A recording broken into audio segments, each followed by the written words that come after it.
নমস্কার, দেখো আমি আজকে ভেজ ডাল করছি। এই যে এর মধ্যে অনেক কিছু দিয়ে মুগ ডাল করছি। আর এই যে মূলো, দেখো মূলোটা কিরম করে কেটেছি আমি। তো এই ভেজ ডালের জন্য আমি এবারে দিচ্ছি কড়াতে তেল। এই যে কড়াতে তেল দিচ্ছি, আর এতে ফোড়ন দিব আমি। এই যে তেজপাতা শুকনো লঙ্কা সব কিছু দিয়ে রেখেছি। আর এবারে দিব আমি জিরা পাঁচফোড়ন, দুটোই মিলিয়ে দিব, তবে খুব সুন্দর হয় জিরা পাঁচফোড়ন দিয়ে। এই ভেজ ডালে তো অনেক কিছু পড়ে, তো আমার একটু ডাল আমি খালি খেতে ভালোবাসি না, তো আমি একটু এর মধ্যে একটু সব কিছু দিয়েছি, মূলো, পেঁপে, বাঁধাকপির পাতা, ভাবছিলাম একটু মটরশুঁটি দিব, তো আর দিলাম না। তো এই যে এবারে এই দেখুন এটার মধ্যে এবারে দিব ফোড়ন।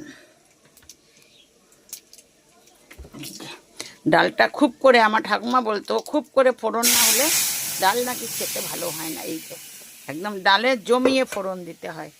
এই যে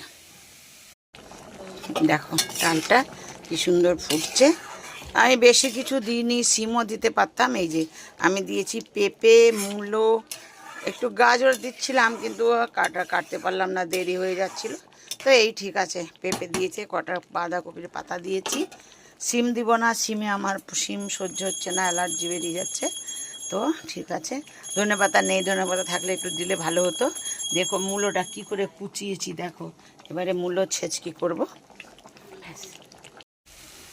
দেখো মূলোর ঘন্ট। এই যে এর মধ্যে না মটর দিইনি আমি, কটা সয়াবিন দিয়েছি। এই দেখো সয়াবিন দিয়ে, মটর দিতে পারো, বাদাম দিতে পারো, বড়ি দিতে পারো। হ্যাঁ, আমরা সেই কত ছোটোবেলায় খেয়েছি, আমার ঠাকুমা বানাতো। এই যে একটু জিরা ভাজা দিলাম, বুঝলাম, একটু জিরা ভাজা দিয়ে এই যে দেখো কীরকম হয়েছে। এটা মূলোর ছেচকিও বলে, মূলোর ঘন্টও বলে। এর মধ্যে বড়ি টড়ি সব দিয়ে দিতে পারো।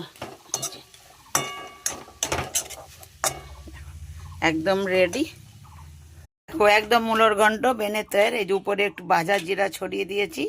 আমি সয়াবিন দিয়ে করেছি। কে কে করো তোমরা সয়াবিন দিয়ে আমি জানি না, তোমরা এরকম করে খেয়ে দেখবে। পুরো রেসিপি দেখাতে পারিনি যদিও, তবে আইডিয়া তো আছেই। মূলো কুচিয়ে নিয়ে করেছি। ঠিক আছে, ভালো লাগলে একটা লাইক, কমেন্ট, একটা সাবস্ক্রাইব করে